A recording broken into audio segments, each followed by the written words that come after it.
This is MACtion with Mid-Major Matt at Mid-Major Matt on Twitter. I am Drew Martin Betts. Robbie Vino will be joining us in just a minute, breaking down all of Tuesday and Wednesday MACtion, each and every game. Mid-Major Matt, welcome in. How you feeling today, buddy?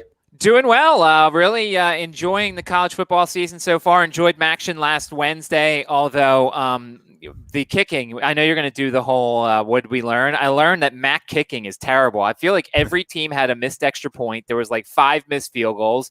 And some of the totals hurt because of some of this awful kicking. So hopefully we get some improvement these next 2 days. Yeah, that's a great point. I mean, college football kickers, people got to realize if you're kind of new to betting college football in general, it's not the same kicking game that the NFL is. That is actually probably one of the bigger differences, I would say, in the two sports. And now we're bringing in what would be power rated the least talented conference in college football, and only giving them 15 or 16 practices before kicking off into a game. And it comes to, that's what you're going to get, right, Matt? Yeah, I mean, there was some predictable sloppiness. I mean, hell, you and I were tweeting about it. The season opened with an onside kick, and it was recovered, and then there was a penalty, and it was not because Akron can't do much right. So, I mean, this was MACtion, and there was a power outage at a game, and there was all sorts of stuff. It's everything that I had hoped and dreamed of, and it was awesome last week, and it was all on a Wednesday. I mean, that's pretty awesome to get on a Wednesday. Yeah, for sure, man. That was almost too much to keep up with. I'll tell you, I couldn't watch it all on Wednesday night. I ended up going back on Sunday in watching all the MACtion. I watched every single minute of it, Matt. How did you go about consuming all the MACtion information? Well, I had about 2 screens going. I mean, there was a couple of good games, and then there were some blowouts, and it was kind of frustrating to watch some of this stuff. And, I know you said Robbie's coming, and I can't wait to yell at Robbie. Now, I'm not going to yell at him, but remember last week, Robbie said one of the reasons why he liked Toledo was because they're going to punch a extra touchdown in on the end for Bowling Green because of the big rivalry. And, of course, they get down to the 3-yard line, they kick a field goal, and I lose my team total over on that. So I just wanted to tell Robbie that he was wrong on that because they clearly did not want to punch that extra touchdown in on their rival. They decided to kick a field goal instead. All right, Mid-Major Matt. Yeah, Robbie Vino, we got off the last show a little late, so he'll be in just a minute. But we do have Tuesday's card here, Mid-Major Matt's kicking off in about 4 hours. So if you're watching on replay, always feel free to drop a comment below on the YouTube channel. But you're probably going to have to book it to get in these bets. But watching live, you got some time here. We got a 7 o'clock, 7:30, and 8 o'clock Eastern kick here. And then we got 3 games on tomorrow night slate. But let's get after it, Mid-Major Matt. We got 107, 108, Akron at Ohio. This kicking off at 7 p.m. Eastern, 4 p.m. Pacific on CBS Sports Network. 59 being the total. We're seeing the Ohio Bobcats up to 27.5 now, a 5-point move off the Circa opener. What are you thinking here with the Zips and Bobcats?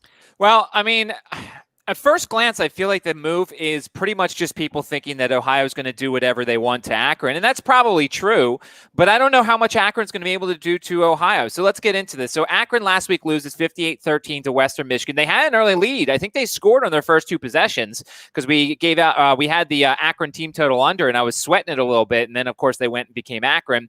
If you look at some of the things that they did, I mean, there was some decent running from Tion Dollard. He had a 45-yard run, which was longer than any other run they had in 2019.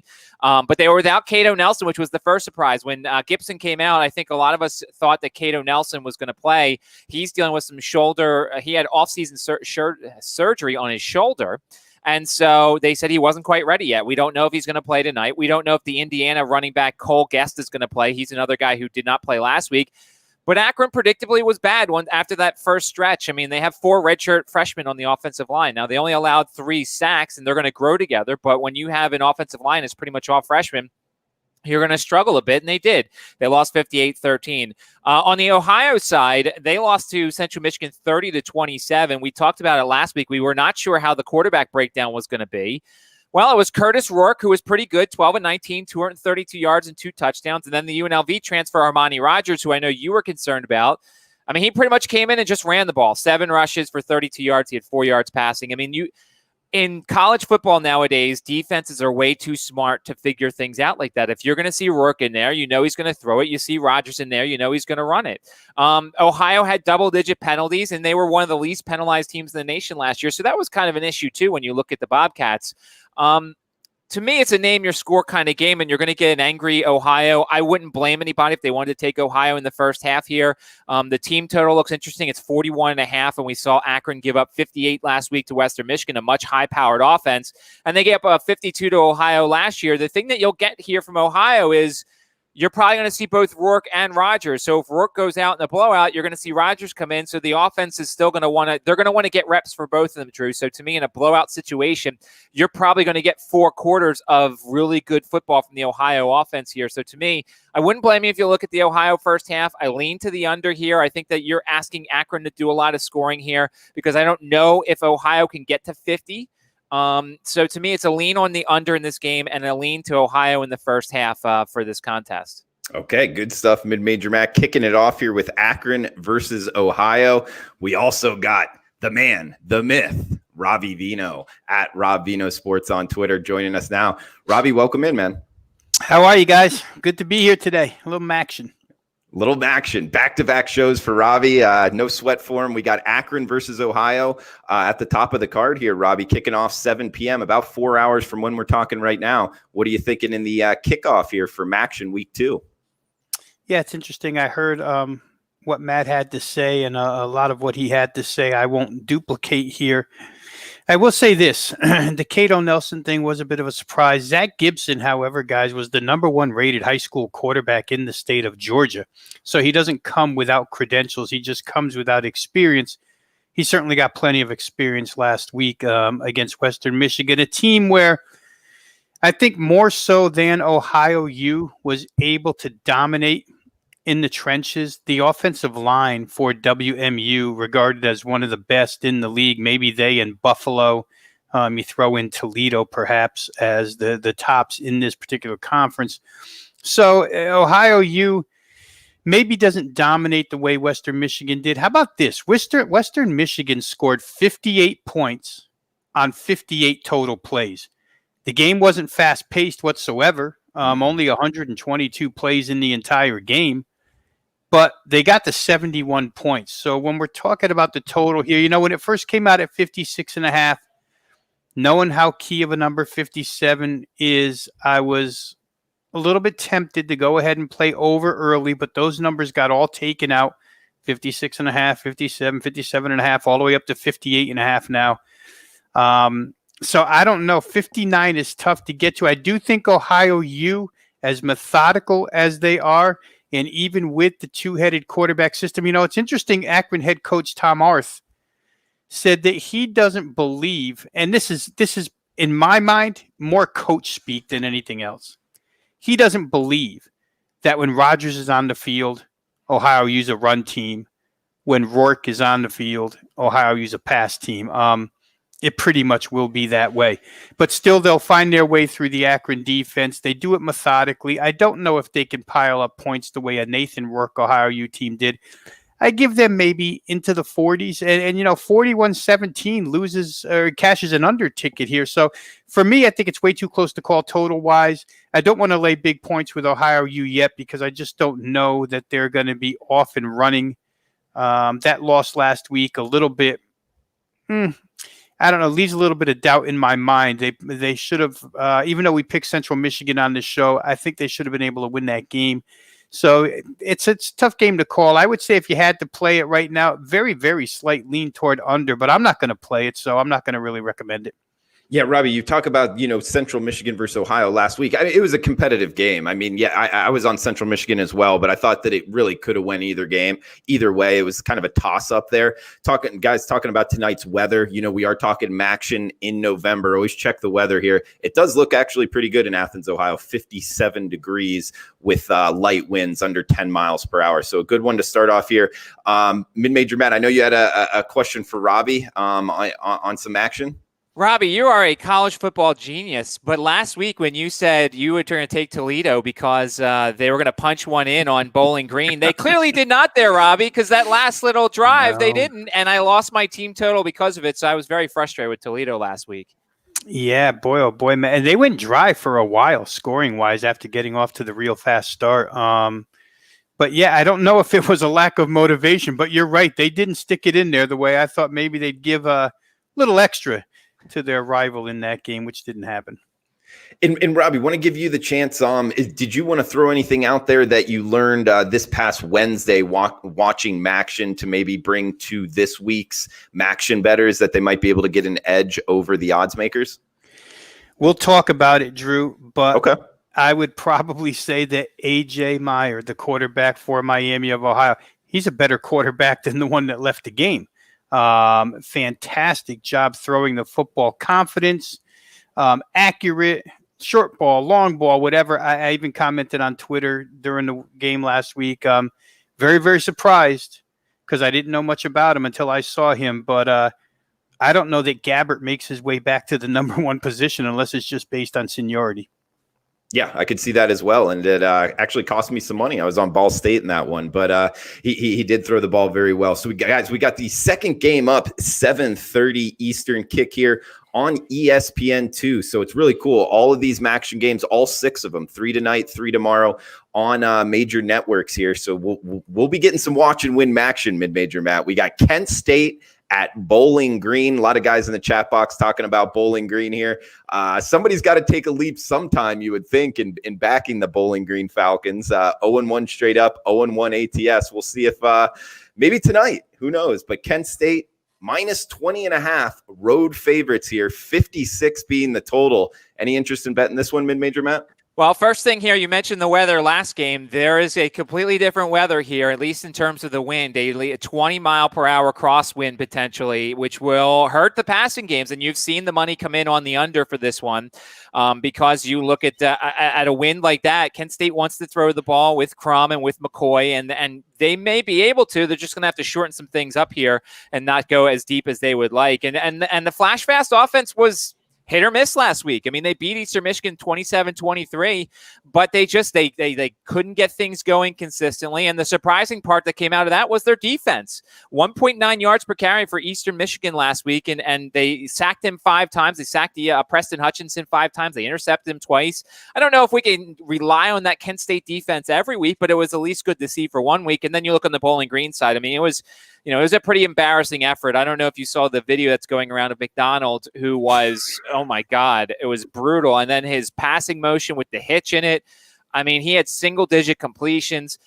They were doubled up on total offense. They committed 3 turnovers. Andrew Clare didn't play in the second half. I mean, it was just a ridiculous effort by the Falcons. The under is hitting 14 of their last 18 games. So it's something to consider here when you look at Bowling Green. I took a little bit on the under 17.5 points for Bowling Green tonight. I think the wind is kind of a neutralizer. When you expect both of these teams to run the ball, you're going to stack the box against it. And, Quentin Morris is good for Bowling Green. But other than that, what do the Falcons do that scare you? So I took a little bit on under 17.5 points for Bowling Green in this one. And you bring up the total overall with those crosswinds. I mean, we saw heavy money coming in on this under right off the Circa opener, Robbie. I was a little late to the party and it opened 66. Now we're seeing it 56. So a 10-point move here from Circa's opener here in Las Vegas. So heavy money towards this under. Interested in your opinion on the total and side here, Kent State versus Bowling Green, Robbie? Well, where total's concerned, I'll say this. I think early money was good. I think it's overcorrection that needs to come back the other way. Now, I saw 55 and 55.5 earlier today, which would be even a stronger move toward the under. And that's the way it goes with these line moves where injuries and where potential weather are concerned. We see a lot of times that they don't pan out. If you were there to the window and you got 66, 65, 64, God bless you. But if you're still betting under at 55.5, I'd question you at this point in time.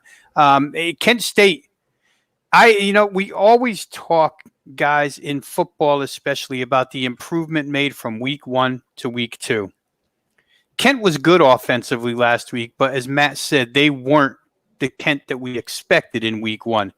They're probably going to be the Kent that we expected last week, this week against this defense.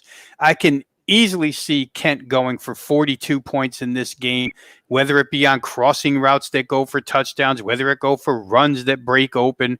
However it happens, they're going to tempo Bowling Green. Bowling Green showed us last week they can't play much on the defensive end. They got a couple of stays from giving up even more points because Toledo got into scoring range and blew a couple of drives. Otherwise, they would have been up and over 50. So I think Kent's going to do their job and get into the 40s. The question is with Matt McDonald and the Bowling Green offense and with Scott Loeffler at head coach, can they do better than 3? I would think they will do better than 3. First of all, the Kent defense isn't the Toledo defense. Second of all, the revenge motive, the angle that existed for Toledo last week doesn't really exist for Kent. I mean, they have no reason or no extra reason to want to go out and absolutely destroy this team other than they want to win a football game. Toledo had extra motivation. If this team can find their way to, 13, 16 points, then you'll probably get an easy over. If they only find their way to 13, it might be a little closer. But if they get above 13, I think you'll find your way to a pretty easy over at this price tag. And bookmakers likely get middled in this situation. They're going to pay under money. They're going to pay over money. They're going to pay both ways here, I think, because in my mind, when I went through all my numbers, I think this game lands 57. And as a minimum, 57 or better. Kent, to me, is the real winner as far as offensive production goes in this game. I do think that you're going to see 42 or more out of them tonight with their tempo offense. Robbie, I got 2 questions for you. One, Mid-Major Matt and I were talking about, there was 6 games in MACtion last week. How did you go about consuming all the information? Well, I certainly crammed. Certainly crammed. I mean, I did it all in about 4 nights while doing 100 other things. But, you have a previous knowledge of what existed the season before. A lot of that stays with you once your mind is, jogged again. You can remember a lot of it. But there were some the quarterback changes in this conference were really the major thing here for me. And I had a good week. I went 3-1 in MACtion last week. So we were pretty accurate on what we thought would happen.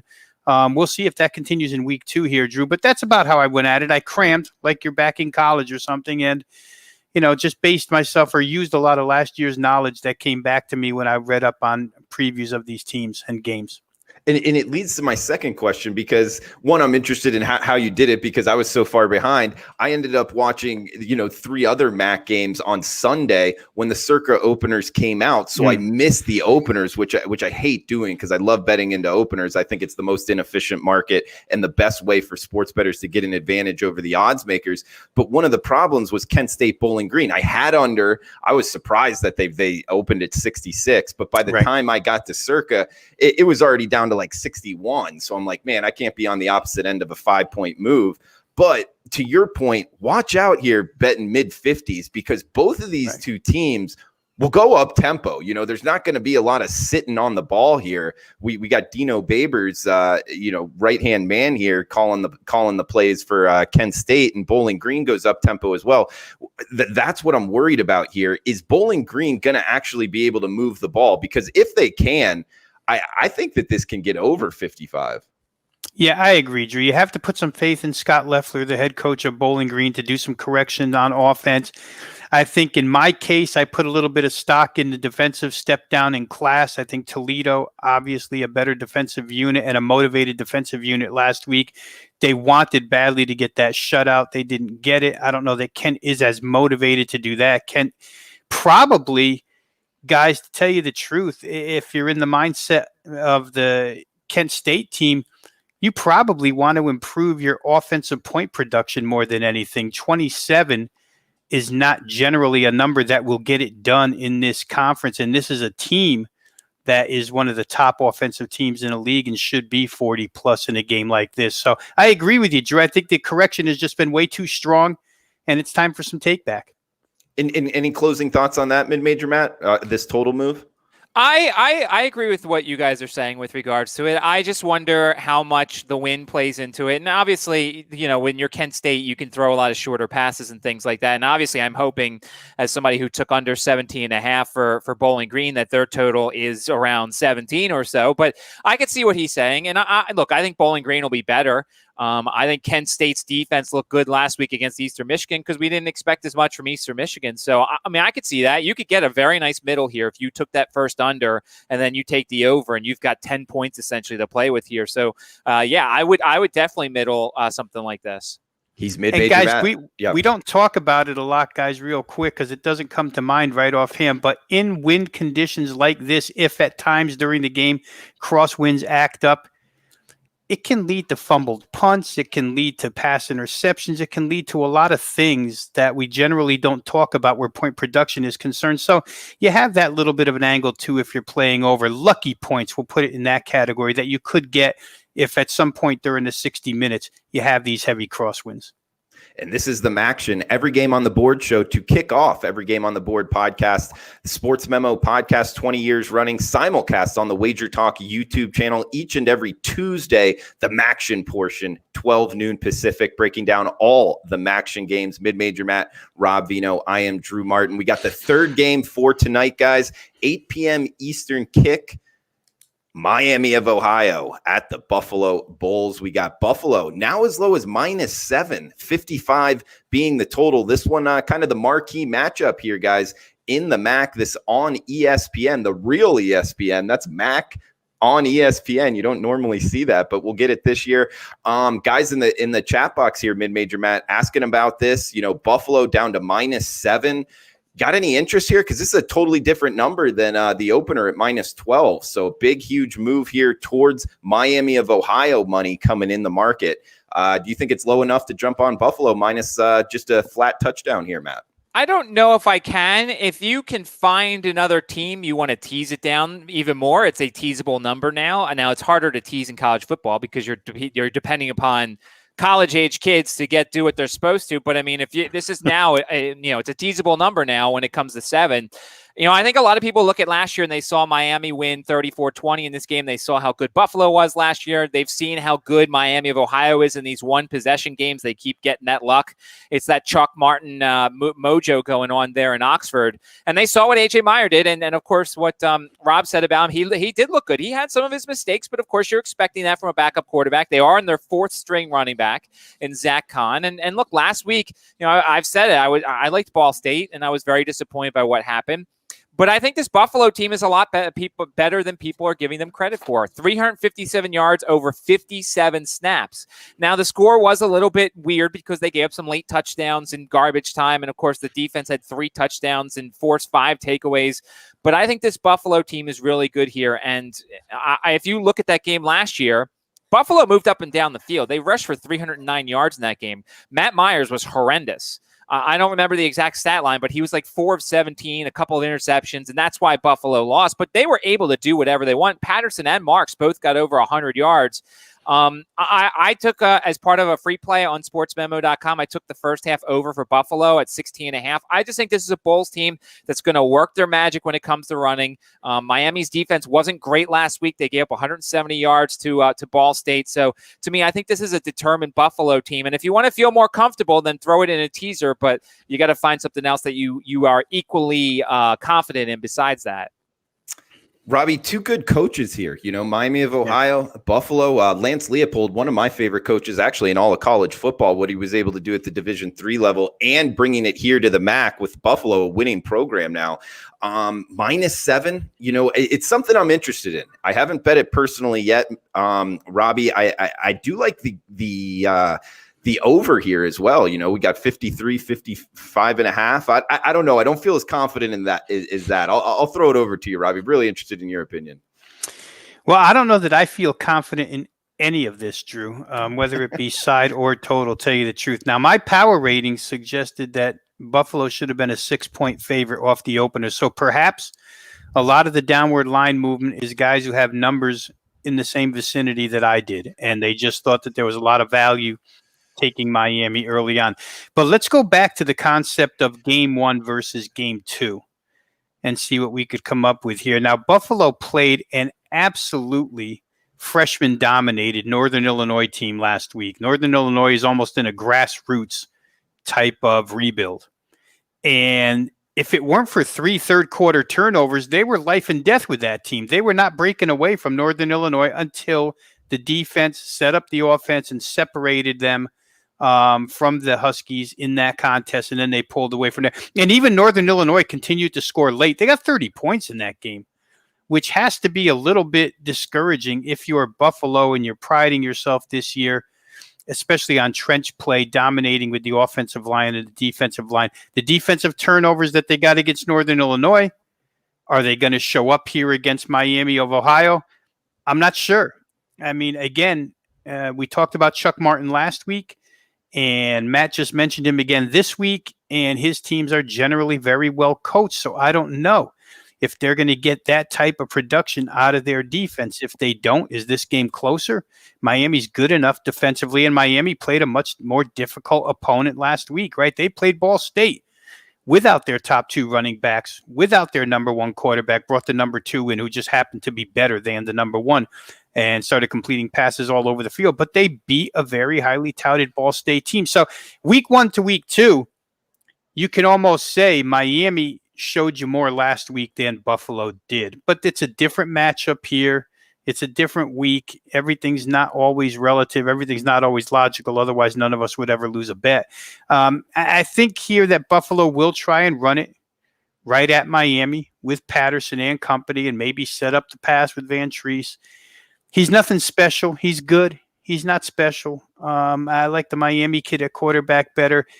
Buffalo's pass defense, though, I think is going to pose a much bigger problem for him than what Ball State's did. And I think that's the one thing here. If I was going to bet Buffalo, I would put all my money on that aspect of the fundamental matchups, that Buffalo's pass defense combined rush and secondary is far superior to what Ball State's was. And that may make a difference here as far as choking off Miami's offense.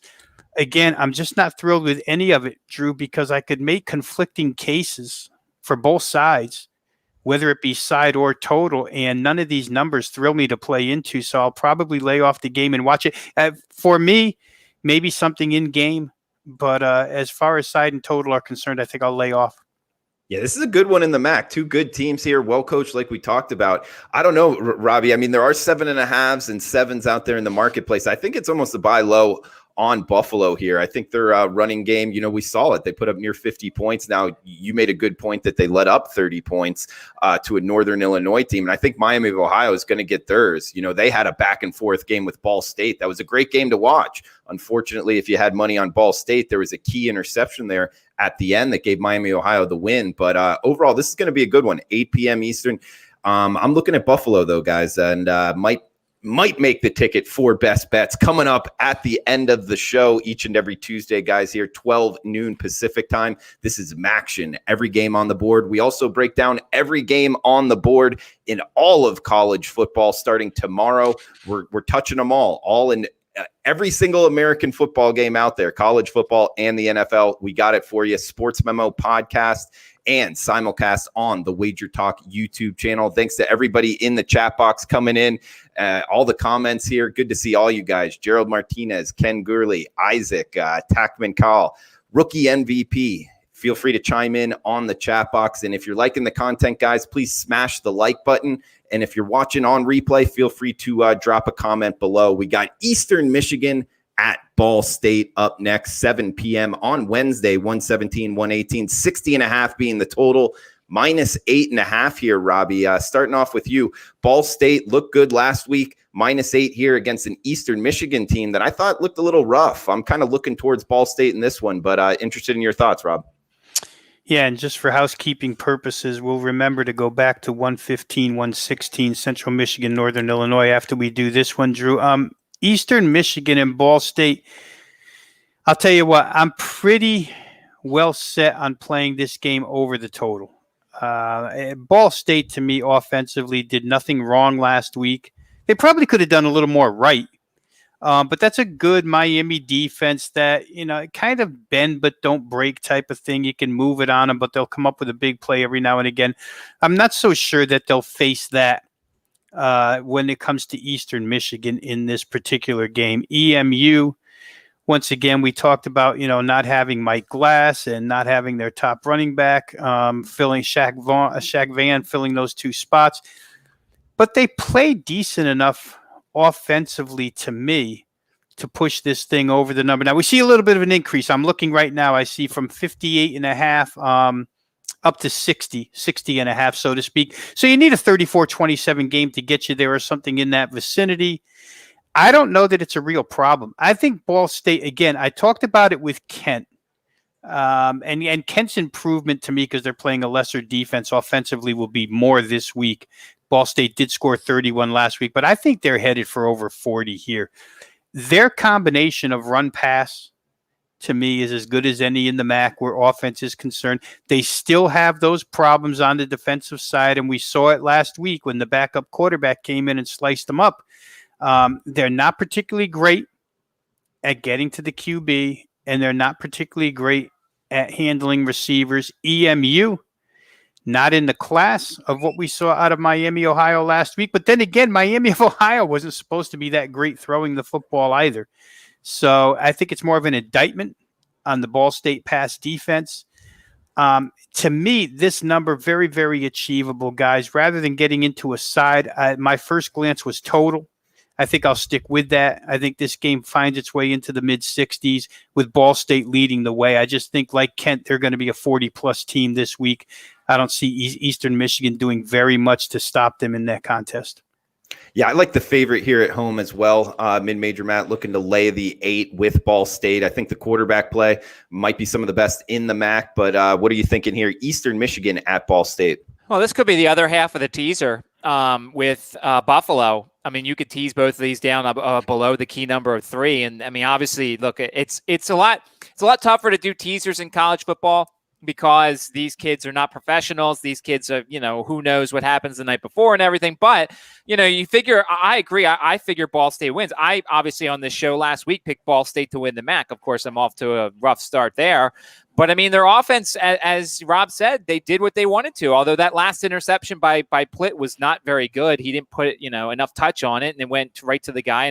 But it was a brutal, it was a fluky play. Huntley did his part running the ball, and Hall did some good things catching the ball, and Plitt looked good for the most part other than that. And the defense, if you look at the defense, 10 tackles for loss, 2 forced fumbles. But then again, they allowed 5 touchdowns in the red zone. The other key thing here is, and we talked about before Rob came on, they missed 2 field goals, and that's big when you look at some of these games is the field goal kicking. And, of course, last week the kicker goes 1 for 3, and if he makes a kick and then things go differently, Ball State wins that game instead of loses that game. And, by the way, we also talked about how they've lost a lot of these close games last year. And, of course, already first game, they lose a close game here too. I might be a little higher on Eastern Michigan than you guys are in terms of I saw some good things out of Preston Hutchinson when he had time. I saw some decent things out of him. I don't expect much, but once again, when you're looking at a close spread, I think that Eastern Michigan could be live here in terms of they have a decent defense. You got to give them a little bit of credit for slowing down Kent State, not giving up 40 or more. And their offense showed flashes. If you can give Hutchinson some time, Ball State's defense is not great. So to me, Ball State's not a team that plays well in a one-possession game. If EMU, who's a stubborn team and has always been a stubborn team, if they could keep it close, EMU could cover this big number, I think. So maybe you want to tease the Ball State side down, but then consider also EMU as the other side, because I think EMU in a closer game could be stubborn enough to make this thing interesting. Good points there, Mid-Major Matt. Well coached themselves under Chris Creighton, talking about EMU Ball State game, first game up on Wednesday. Guys asking about best bets. We do have best bets for MACtion at the end of the show. We got 2 games left to break down in full, and then we will hit that. 2 good games, by the way. Teams that are likely going to be in contention for the MAC championship. Finishing it off on Wednesday. Robbie, you're right. I did go out of order in terms of rotation. I'm going in order of kickoff of time for the MAC part of the podcast. But Robbie, start off with you first here. 1:15, 1:16, 8 p.m. Eastern kick on ESPNU. We got Central Michigan at Northern Illinois. We're seeing 57.5 as the total. -7.5 here. That's CMU on the road. Drew, I'm going to backtrack just for a couple of quick seconds here because something Matt said jogged another thought in my mind, which would probably fortify the case toward the over in the previous game we talked about. First thing real quick is that Kent was so able to balance their offense last week, 212 rushing, 219 passing. That's a big deal when it comes to Ball State, because if they can come anywhere near balance, they're going to score their share of points. But the point that he made that jogged my memory real quick was, Preston Hutchinson is probably going to be in come from behind mode in this game for the most part. And his ability to throw the football, we saw it last year and it did continue last week. You have a lot of faith in this guy to move the team down the field through the air. So late touchdowns that push games over are something that we see become commonplace in college football. Could very well happen there. So just a couple of things toward the over in that contest. Central Michigan, Northern Illinois. How about this, guys? Both of these teams, total play-wise, got more plays off than the other team they played last week by far. Central Michigan had an 88-58 total play advantage, plus 30. Huge number. Northern Illinois had an 80-51 total play advantage, plus 29. Reasons for that, though, obviously, we talked about earlier. When you turn the ball over so much and get it right back, you're going to have more plays than the other team. Buffalo was scoring on interception returns and short drives, didn't have it very long. NIU was a surprise to me. I don't know where to go with them. I didn't expect much out of this freshman-laden bunch. But boy, oh boy, Russ Bowers for, I don't know if I should say the greater part, Matt, but for a decent section of the game, looked pretty good at quarterback, considering what he's dealing with as far as offensive teammates are concerned. The defense broke down in the second half. Buffalo came out fired up and really ran the ball, I thought, better, much better in the second half. So that might be a common theme with Northern Illinois this season, to where, since they're so young and so inexperienced, they can get off to quicker starts and then fade second half. I could almost see that happening here against a Jim McElwain-led offense. I don't know that I trust them defensively here. Now, the question becomes, do I want to lay 7.5 with CMU? Maybe. Again, in these second week games, they're hard because what is Ohio U really? And the 30-27 win last week. If Ohio U is an upper echelon MAC team for real, then I think CMU can handle 7.5 points here. But it's hard for me to come to that determination right off the bat. I would probably be more comfortable here playing this thing under the number. I think that Central Michigan showed that even though they ran 88 plays, they're very, very comfortable going in small doses. 4 yards, 6 yards, 5 yards, 3 yards. They're comfortable going down the field long, time-consuming drives. And I don't know that NIU has a lot of quick strike ability to them. I think last week 30 points might have been a little bit of a fluke. I don't think you'll see that out of them every week. So for me, very, very slight lean toward under in that game, just because of the way I think it'll play out time of possession-wise. Robbie, great points there on the plays ran, and that could come into factor here, mid-major, Matt, because we do have the road team, Central Michigan, the Chippewas, laying 7 in the hook on the road here. It's almost one of those, it might feel like that back door might be open for Northern Illinois, man. Yeah, it does. I'll say this. I was really impressed with Richardson last week. I don't know if Moore's going to get the job whenever they figure that out. I thought Richardson looked good. I think he had some good touches. Of course, he had some poor passes, but it was his first game, and he's got plenty of weapons. I mean, if you look at Kobe Lewis at running back, 115 yards and 2 touchdowns, and you got Pimpleton and that wide receiving core that's really good for Central Michigan. So I'm not worried about the points aspect of it. I have a slight lean to the over here, I think, because I think Central Michigan's offense, look, Northern Illinois' defense is very young, and I don't know, you watch that Buffalo game at times, and Buffalo could do whatever they want there, and Buffalo's not going to beat you through the air as much, and I think Central Michigan can do it, and I think they'll stress that young NIU secondary a little bit more than Buffalo did, because Buffalo doesn't want to throw the ball, really. If they could, they would run 60 running plays down your throat and just put Patterson and Marks in every time, and that would be it. Whereas Central Michigan has a nice little balance with all their weapons and everything. So I think we can certainly get more points. I think we could get 35 from Central Michigan this one. Then you look on the Northern Illinois side, for those of you who play DFS, I know DraftKings has their game up right now, and the Richie kid, a youngster for NIU, who I think could do some big things. He's pretty cheap on there. I like the potential for Northern Illinois, and much like the point that Rob made for the Eastern Michigan game, we could see a Bowers in a come-from-behind mode throwing some backdoor touchdowns here. So to me, it's a slight lean to the over here because I think that Central Michigan can do a little bit more than Buffalo did in terms of passing the ball, and I think Northern Illinois in catch-up mode can score some points. And heck, if we see what happened in the Buffalo game where they're turning the ball over, now we're not going to get scoop and scores like we did last week necessarily, but a young team like that in hurry-up mode and trying to come from behind can either score themselves or give some turnovers to the other team. So it's a slight lean right now to the over, and potentially a slight lean to the Central Michigan over, which is 32.5. He's mid-major Matt Josephs on sportsmemo.com. 46 and 29, 61% since September 5th in college football. So seeing it well in college football, guys. Check him out, sportsmemo.com. All of his packages. Also remember, $2 Tuesday at SportsMemo and WagerTalk. Matt has his free play up on the Miami of Ohio versus Buffalo game, all written out. All the analysis is there. Robbie Vino on WagerTalk.com, up and over 60% runs in college football and the NFL. So check him out as well. And $2 Tuesday, ready and rocking at both websites right now. We got one game left here, Wednesday night MACtion, and then best bets as well. Two good teams here. Talking about some quarterback changes here, Robbie. We got Toledo at Western Michigan, 119-120, the rotation numbers, 8 p.m. Eastern kick on ESPN. Toledo, the Rockets, the underdog here, Robbie, on the road, -2.5. Western Michigan, the favorite at home, 60 being the total in this one. Yeah, best game of the week by far as upper-level competition, team versus team is concerned.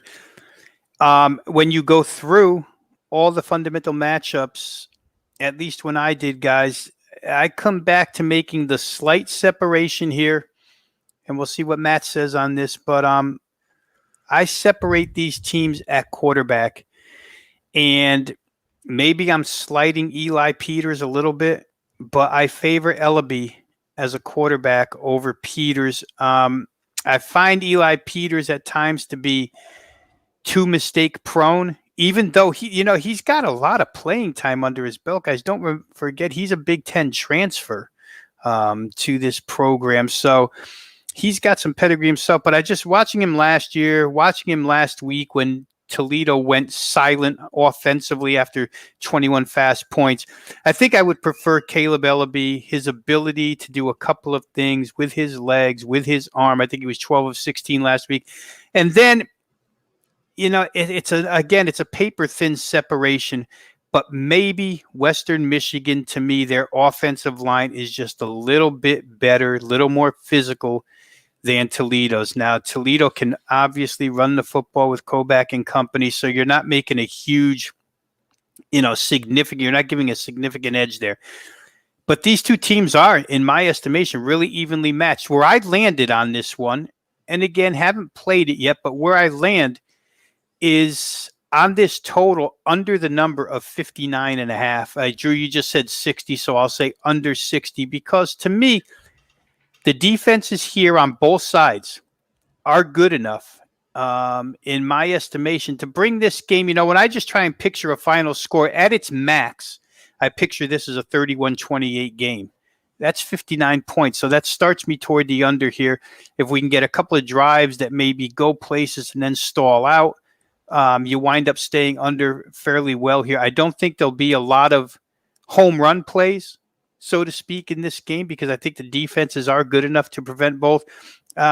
These teams are very, very evenly matched. But for me at this point in time, I think I would look under 60 just because, and that's based on mathematics, guys. That's not based on anything other than I'm playing a number here. I think the keys of 59 and 58 and 57 are likely final scores.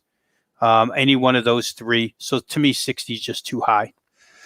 Mid-Major Matt, throwing it over to you for the, I guess, final game here. This is a tough one for me, man, because Toledo and Western Michigan, both from the price point, I think it's very difficult. They both, smashed their opponent in week one. So I feel from my handicapping, it's kind of tough to gauge how bad was their opponent or how good are they. I think it's very difficult to put a price point on it. So overall, I'm looking towards the Toledo Rockets. I kind of disagree with Robbie on the quarterback analysis there. I think Peters actually looked pretty good, and that Toledo defense looking good as well. So I'm leaning towards the Rockets. But I don't know, man. Robbie kind of on the other side. So if you are as well, that's what this show's for. So interested in your analysis. Well, I mean, I think he's right. I mean, and I think you're both right in terms of I don't know how good these two teams are. Toledo beat a Bowling Green team that they were supposed to, and Western Michigan crushed an Akron team that they were supposed to. So to me, I'm essentially playing this as like it's another week one game because last week was essentially a scrimmage for both of them. Toledo, as we talked about, had that first quarter. They go up 21-0. I'm sitting here counting my winnings on the team total. People are counting their winnings on all sorts of things. And, of course, they go dry, and then, what happens. So I like Eli Peters as a quarterback, but to me, Toledo's come up small in games like this before. They're 0-6 against the spread their last 6 road games. Now, look, the home field advantage is different because there's no fans, or if there are fans, it's just basically a friends and family crowd, so it's not like it's going to make that much of a difference. But to me, Toledo has come up small in games like this before. Now, that's not to say I like Western Michigan either, because they have a good offense, but their defense is, I'm not in love with their defense. To me, I don't think I can play anything in this game. To me, this is actually a perfect live game because you're going to get a sense early on. Because if I treat this like a new game one game, then I'm going to treat the first couple drives and see what they do. Does Peters look good? Does Ellaby look good? The move putting Derain Eskridge back to offense was huge for them because he was cornerback last year. Now he's back on offense, and he made a big-time difference. They've got that run game now with Jefferson, Tyler, and Kincaid, so there are some running options there. To me, I'm going to sit there and watch this and make this a live game because I essentially don't know anything about these two teams because all they did last week was it they're supposed to. They basically beat up on cupcakes to some varying extent. So to me, I'm waiting after a couple drives. Hell, I'll wait after the first quarter and get a sense as to how these two teams look against somebody that's not Akron or Bowling Green. All right, that does it for the analysis on the 6 games. We got best bets guys coming up to finish it off here, and over 600 people watching live on YouTube, the WagerTalk YouTube. This is awesome, guys, to see this show really grow. If you could smash the like button, the thumbs up button, that does help us out. And if you're watching on replay, feel free to chime in with a comment below what you're betting and why, and throw it out there in the chat box as well. Maybe you can go on a run and get featured on the show next week, 12 noon Pacific time on Tuesdays. This is the MACtion, every game on the board show. So going around here, guys, best bets to end it. Mid-Major Matt, at Mid-Major Matt on Twitter. Check them out, sportsmemo.com. On a hot run right now. We just read it off in college football. But Matt, for this show, best bets, what are you thinking? I don't love anything to the extent of like, hey, this is a must bet. I mean, I put out a couple wagers, things that I actually put down myself, but this is not like there's no 5%. There's no absolute, because as somebody just said in the chat, you need a bigger sample size with this conference. To me, in all theory, and one of the things I like the most tonight is the Ohio team total over. Because in theory, after they lost last week and they're playing Akron and they've got 2 quarterbacks, so therefore, essentially, if work is really good and he plays the most of the game and they go to the backups to run things out in the end, you've still got Armani Rogers going against Akron's backups. I think Ohio's going to look to play a whole lot better than they did last week. So to me, whether you get it at 40.5 or 41.5, make sure to shop around. I think Ohio puts up 42 at least in this game, and they roll over Akron. Okay, so for the official best bet, what's the number? We'll take 40.5. I mean, you can get 40.5, so you can get 41.5. So you can middle it if you want to do 41 for me, and then that way nobody can complain. I'm just taking the over for the team total for Akron for Ohio tonight. Ohio team total over 41, and that's widely available. So nobody can snip back at us with maybe they lost and we won. But Ohio team total over 41 for Mid-Major Matt. Best bet. Follow him on Twitter at Mid-Major Matt. He's also got analysis on his free play at sportsmemo.com. If you like to read it as well, check that out over at sportsmemo.com. It is $2 Tuesday at WagerTalk and Sports Memo. Robbie, we got best bets at Rob Vino Sports on Twitter. What do you got, buddy? All right. So despite the fact that they didn't stick one up Bowling Green's behind last week, we did get it right with Toledo minus 22.5. They win by 35. So let's go ahead and grab another one here. Guys, I'll go to tomorrow's action. I just think that Ball State's going to clock Eastern Michigan where offense is concerned. I think they'll head to the 40-plus mark. They got 31 against Miami O. To me, they can get to 41, 42 here. And again, as we said earlier, Preston Hutchinson, the quarterback for Eastern Michigan, especially in catch-up mode, I think they can find their way to 21 points against this Ball State defense. I don't think that's too difficult. So 60 is the number we're looking at. I'm going to play it over. Ball State, Eastern Michigan, up and over 60. Again, they may have held Kent to 27 points last week, but 212 yards one way, 219 yards the other way. Extreme balance by Kent. Probably could have had more. I don't know that 27 points correlates with 431 yards. So give me Ball State and Eastern Michigan up and over. That number is 60. Ball State EMU over 60 for Robbie Vino. I'll finish it off here with Toledo versus Western Michigan. I'm going on the Rockets. Plus 2.5. No threes out there, but I think the wrong team is favored, and I think the Toledo Rockets win outright against the Western Michigan team here. But I will take the 2.5. So best bet for me, Toledo Rockets plus 2.5. We got Ball State, Eastern Michigan over 60 for Rob Vino, and mid-major Matt, Ohio team total over 41. So mid-major Matt, anything you want to throw out there before we shut this down? I mean, it doesn't have to do with the MAC, but CBS Sports just said LSU Alabama is postponed, so that's a big loss. We'll have some MACtion to fill in these next couple of days, but that's a big loss in the SEC. So the game's unfortunately continuing to get postponed and or canceled in college football. Yeah, Auburn and Mississippi State's already canceled, so SEC games are dropping. But as of right now, we got full MACtion slate, and that's what we're breaking down each and every Tuesday, 12 noon Pacific time, guys. Come back and join us next week. Robbie Vino, anything you want to throw out there before we shut this down? Yeah, I just want to make sure that we can all see a Twitter video of you, Drew, exiting a sports book in some casino with your Toledo plus 2.5 ticket. You want me to do it? Don't Sure. dare me. We love those Twitter videos, Drew. I agree. They're fantastic. You know what? But I'm 0-2 my last two. It takes a lot of balls to get out there and do it again. You know what I mean? Don't jinx yourself. But God, don't worry, guys. Let me know on Twitter when they lose, as I'm sure you guys know. But hey, awesome show, guys. Great to see the growth. Thank you to all the watchers out there. If you could smash the like button, it does help us. If you're watching on replay, feel free to drop a comment. We will be back next Tuesday, 12 noon Pacific time. Love to see it, guys, out there. All of you guys in the chat box as well. Mike, Johnny Outlaw, Kenny, Muhammad as well. X, welcome in. Abby Jackson. Really cool to see the growth of this show. Mid-major Matt's idea, so hats off to him. But Robbie Vino filling in like always. Great stuff, guys. And best of luck.